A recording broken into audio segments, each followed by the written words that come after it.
ஓம் நம சிவாய, ஓம் சரவணபவ. எல்லாரும் எப்படி இருக்கீங்க? ஃபர்ஸ்ட் உங்க எல்லாருக்கும் என்னோட பெரிய பெரிய பெரிய நன்றிகள் சொல்லிக்கிறேன்.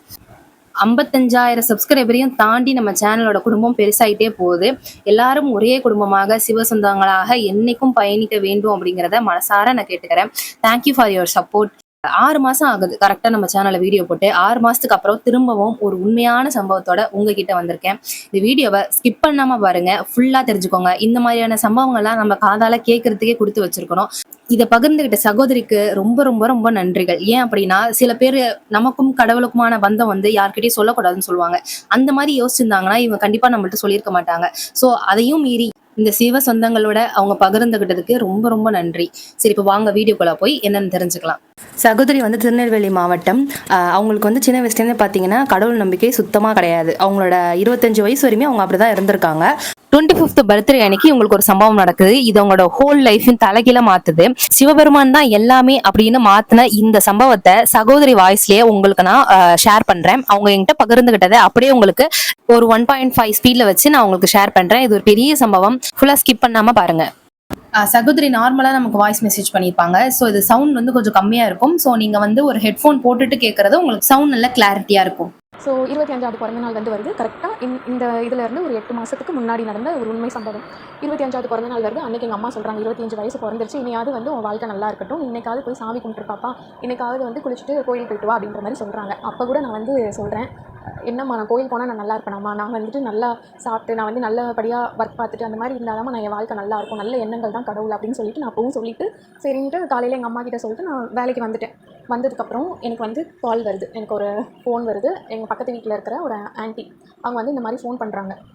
நான் வந்து உடனே பயந்துட்டேன்னா எங்கள் அம்மா வந்து எப்போவுமே நமக்கு அம்மா ஃபோன் பண்ணாமல் பக்கத்து வீட்டிலேருந்து ஃபோன் வந்தாலே நமக்கு ஒரு மாதிரி இருக்கும்ல. ஸோ எனக்கு படப்படன்னு ஒரு மாதிரி பயமாயிருச்சு. அப்போ அவங்க வந்து சொல்கிறாங்க, இந்த மாதிரி உங்கள் அம்மா வந்து காலையில் வயிறு வலிக்குதுன்னு சொன்னாங்க, இப்போ வந்து பார்த்தேன் என் ஆளை காணும், கூப்பிட்டு பார்த்தா சவுண்ட் இல்லை, அதான் வீட்டுக்குள்ளே வந்து பார்த்தா மயங்கி கிடக்குறாங்க அப்படின்ட்டாங்க. எனக்கு வந்து அந்த டைம் உண்மையாக சொல்லப்போனால் உயிரே என் கையில் இல்லை. அழுதுகிட்டே அப்புறம் பெர்மிஷன் கேட்டுட்டு ஒர்க் பார்த்துட்டு இருக்கல பெர்மிஷன் கேட்டுட்டு கொடுக்குறேன்னு வீட்டுக்கு ஓடி வர்ற இது ஃபுல்லாக அழுதுகிட்டே தான் இருக்கேன். அப்புறம் வீட்டுக்கு வந்து அம்மாவை எழுப்புனே எந்திரிக்கல. அப்புறம் எனக்கு ஒரு மாதிரி பயமாயிடுச்சு. ஏன்னா லைக் வீட்டில் வேறு யாரும் இல்லை, நான் ஒரு பொண்ணாக இருந்துட்டு என்ன பண்ண போகிறேன் அப்படின்ற ஒரு பயம் வேறு. ஸோ அம்மாவுக்கு எதுவும் ஆகக்கூடாது அப்படின்னு பயந்துகிட்டே அம்மாவை கூட்டிகிட்டு பக்கத்து வீட்டு ஆண்டியோடு சேர்த்து இங்கே ஹாஸ்பிட்டலில் வந்து போய் அட்மிட் பண்ணுறேன்.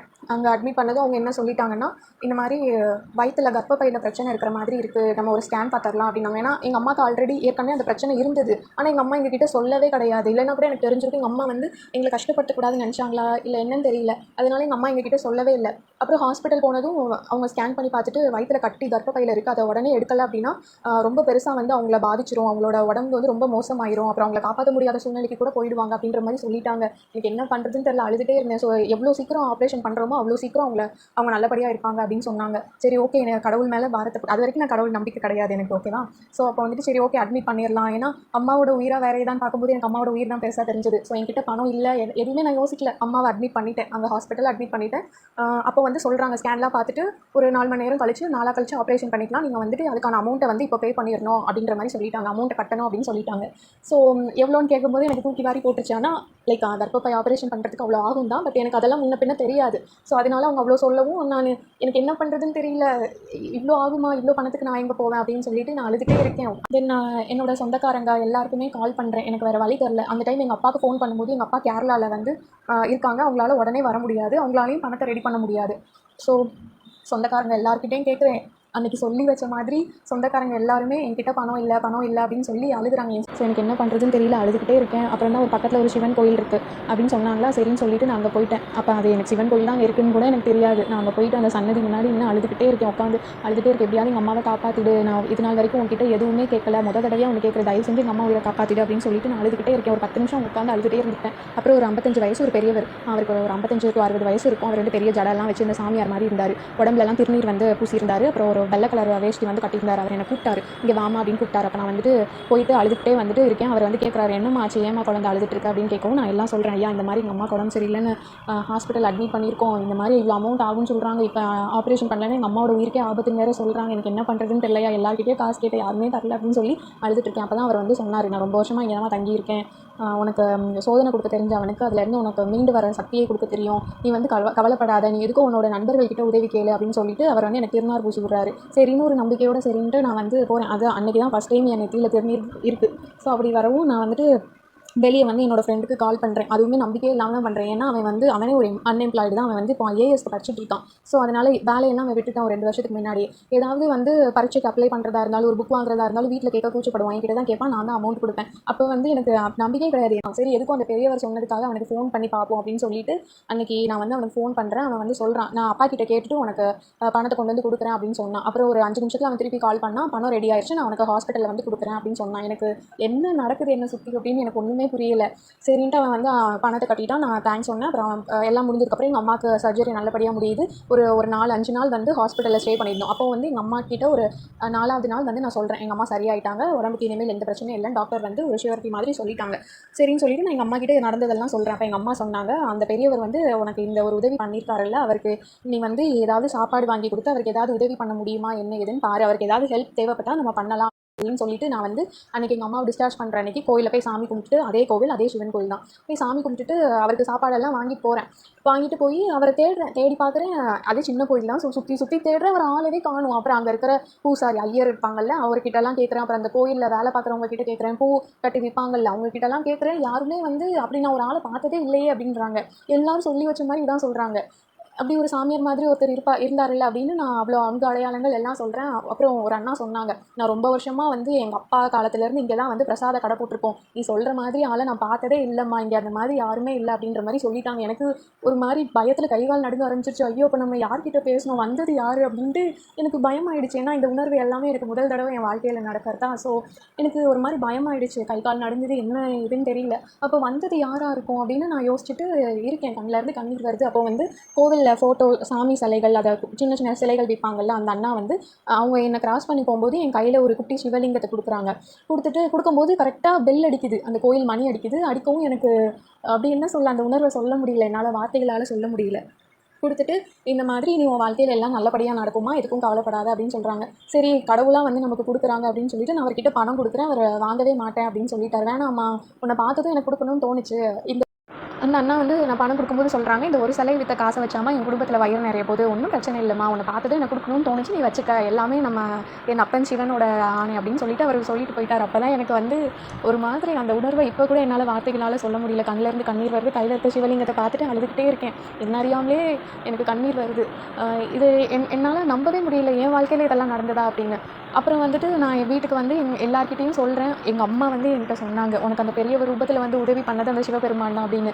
யார் நம்புகிறாங்களோ இல்லையோ, நான் நம்புகிறேன் அது என்னோட சிவன் தான் அப்படின்னு.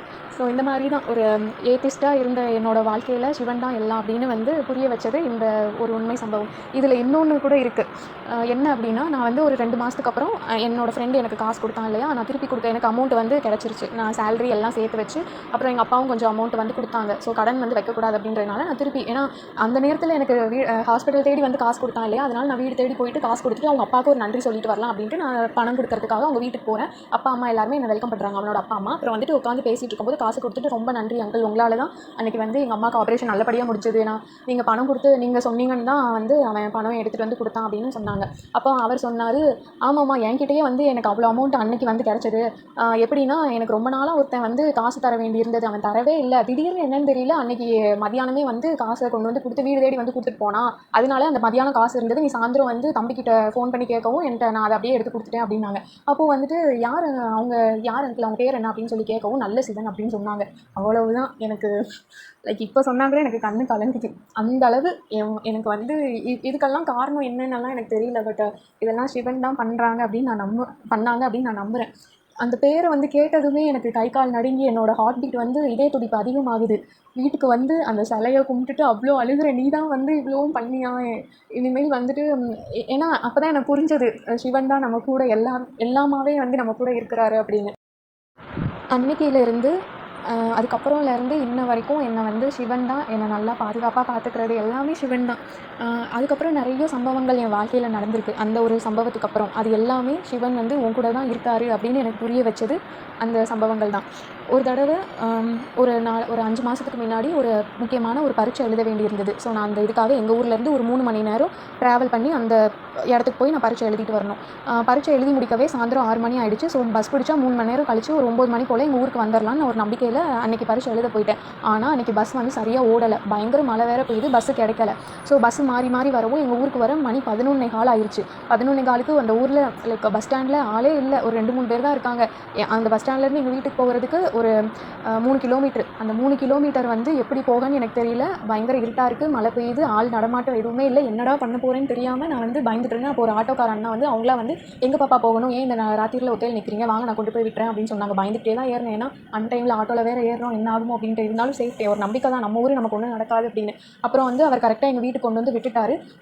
நான் எங்கள் வீட்டுக்குள்ளே போய் எங்கள் வீட்டில் இருந்து ஆள் வந்து என்னை கூட்டிகிட்டு வீட்டு வாசலில் எங்கள் அப்பா யாரோ வந்து என்னை கூட்டிகிட்டு போகிற வரைக்கும் அவர் வெயிட் பண்ணிட்டு இருந்தார். அப்போ தான் வந்து எங்கள் காசு கொடுக்கறதுக்கு வந்து நான் வந்து கேட்குறேன், எவ்வளோண்ணா ஆச்சு அப்படின்னு சொல்லிட்டு கேட்கவும், அவர் பணம்லாம் வேணாமா, என் பொண்ணு இந்த மாதிரி நேரத்தில் ஒரு தனியாக நின்னா நான் கொண்டு வந்து விட்டுருக்க மாட்டேனா, அதுக்கு என்னமா நான் பணமாக வாங்க போகிறேன் அப்படின்னு அவர் சொன்னார். என்னடா, நான் எவ்வளவோ கம்பல் பண்ணி அவர் என்கிட்ட பணம் வாங்கலை, என்னடா இந்த காலத்தில் இப்படி இருக்காங்க, இவ்வளோ நல்லவங்களா இருக்காங்களே அப்படின்னு. சரி ஓகே நான் ரொம்ப நன்றி அப்படின்னு சொல்லிட்டு நான் வந்துட்டேன். அப்போ எங்கள் அப்பா வந்துட்டு கேட்குறாங்க, என்ன தம்பி ஆட்டோ நம்ம இதெல்லாம் ஓட்டுறீங்களா அப்படின்னு. ஆமாண்ணாமே, உங்கள் பேர் என்ன அப்படின்னு சொன்னவும் அண்ணாமலை அப்படின்ட்டாங்க. அன்னைக்கு வந்து எனக்கு என்னால் நம்பவே முடியல, என்னடா நம்ம வாழ்க்கையில் இதெல்லாம் நடக்குது அப்படின்னு. எனக்கு அந்த உணர்வுகளை சொல்ல முடியல, கண்ணில் இருந்து கண்ணீராக வருது. யோசிச்சு பாருங்கள், அந்த அன்டைமில் அவர் அமௌண்ட்டு ஆட்டோவில் வந்து கொண்டு வந்து விடுறதுக்கு நினச்சா எவ்வளவோ பணம் வாங்கியிருக்கலாம், ஒரு 2 மடங்கு பணம் வாங்கியிருக்கலாம். ஆனால் ₹1 கூட அவர் வாங்கலை. அது எனக்கு என்னன்னே புரியல. என்னடா நம்மளை கடவுள் வந்து நம்ம ஒரு இக்கட்டான சூழ்நிலையில் இருக்கும் போதெல்லாம் யாரோ ஒரு ரூபத்தில் வந்து கடவுள் நமக்கு உதவி பண்ணுறாங்களே அப்படின்னு சொல்லிட்டு நான் வந்து ரொம்ப அதிலேருந்தே எனக்கு சிவனை ரொம்ப பிடிச்சிருச்சு. என் மூச்சு எல்லாத்துலேயுமே சிவன் தான் வந்துட்டு இருக்கார். அப்படி நான் என் வாழ்க்கையில் வந்து எனக்கு நல்லது நடந்தாலும் சரி, இல்லை நான் கஷ்டப்பட்டு ஏதோ அழுகிறதா இருந்தாலும் சரி, சிவன்கிட்ட தான் சொல்லி அழுத, சிவன்கிட்ட தான் சொல்லி சந்தோஷப்படுவேன். ஸோ அதுக்கப்புறம் அந்த கோவிலுக்கு அந்த பெரியவரை தேடி நான் எவ்வளவோ டைம் வந்து போவேன், ஆனால் அவரை என்னால் கண்டுபிடிக்க முடியல. அதே மாதிரி இந்த ஆட்டோக்கார அண்ணாவையும் சரி, அந்த பஸ் ஸ்டாண்டுக்குள்ளே எங்கள் பஸ் ஸ்டாண்டுக்குள்ளே தான் அவர் ஆட்டோ ஓட்டுறேன்னு சொன்னார். ஆனால் நான் பஸ் ஏறி போகிற டைம்ல எல்லாம் நான் அந்த ஆட்டோ அண்ணா நிற்கிறாங்களா, எப்படியாவது அவருக்கு நன்றி சொல்லிடணும் அப்படின்னு நான் வந்து பார்த்துட்டே இருப்பேன். அப்போவும் என்னால் வந்து கண்டுபிடிக்க முடியல, அவங்களை இன்ன வரைக்குமே என்னால் கண்டுபிடிக்க முடியல. அந்த 2 பேரும் கண்டுபிடிக்க முடியல. ஆனால் எங்கள் அப்பாவும் சரி எங்கள் அம்மாவும் சரி சொன்ன விஷயம் அதுதான், கடவுள் வந்து அந்த சிவன் உனக்கு ஏதோ ஒரு ரூபத்தில் எங்கேருந்தோ உனக்கு உதவி பண்ணிட்டு இருக்காரு அப்படின்னு சொன்னேன். நான் இன்ன வரைக்குமே நம்பிட்டு இருக்கேன். ஸோ ஃபுல்லாக வீடியோ பார்த்துருப்பீங்க. நிறைய பேருக்கு வந்துட்டு கண் கலங்கியிருக்கும், நிறைய பேருக்கு மெய் சிலிர்த்திருக்கும். எப்படி இப்படிலாம் நடக்குது இந்த கலியுகத்தில் அப்படிங்கிறது நிறைய பேருக்கு புரியாத ஒரு விஷயமா இருக்கும். நமக்கு எல்லா விஷயமும் புரியணுங்கிற அவசியமே இல்லை, அதுதான் கடவுளோட அந்த சூட்சமம். அவரோட அந்த சூட்சமெல்லாம் இங்க இருக்கிற யாராலுமே புரிஞ்சுக்க முடியாது. நல்லா யோசிச்சு பாருங்க. நான் இங்கதாம்மா இருக்கேன், கோயில்ல தான் இருக்கேன் அப்படின்னு சொல்ற ஒரு பெரியவர் போய் கேட்கும்போது, மத்தவங்கள்ட்ட கேட்கும்போது, அப்படி ஒருத்தவர் இங்க இல்லவே இல்லையே அப்படின்னு எப்படி சொல்ல முடியும்?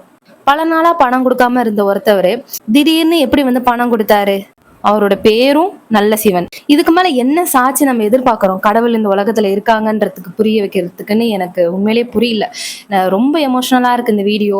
அது மட்டும் இல்லாம இப்ப நீங்க பார்த்த இந்த ஏஐ போட்டோஸ் எல்லாமே சிஸ்டர் தான் பண்ணாங்க நம்ம சேனலுக்காக. அவங்களே டைம் எடுத்து, ஏன் அப்படின்னா இது நானா உங்களுக்கு ஷேர் பண்றதை விட அவங்களோட எமோஷன்ஸ், அவங்க எப்படி பார்த்தாங்க, அதை எப்படி உணர்ந்தாங்கன்றத அவங்களே நமக்கு பண்ணி அனுப்பும் போதும் பேசி அனுப்பும் போது மட்டும்தான் அந்த எமோஷன்ஸ் நல்லாவே கன்வே ஆகும்.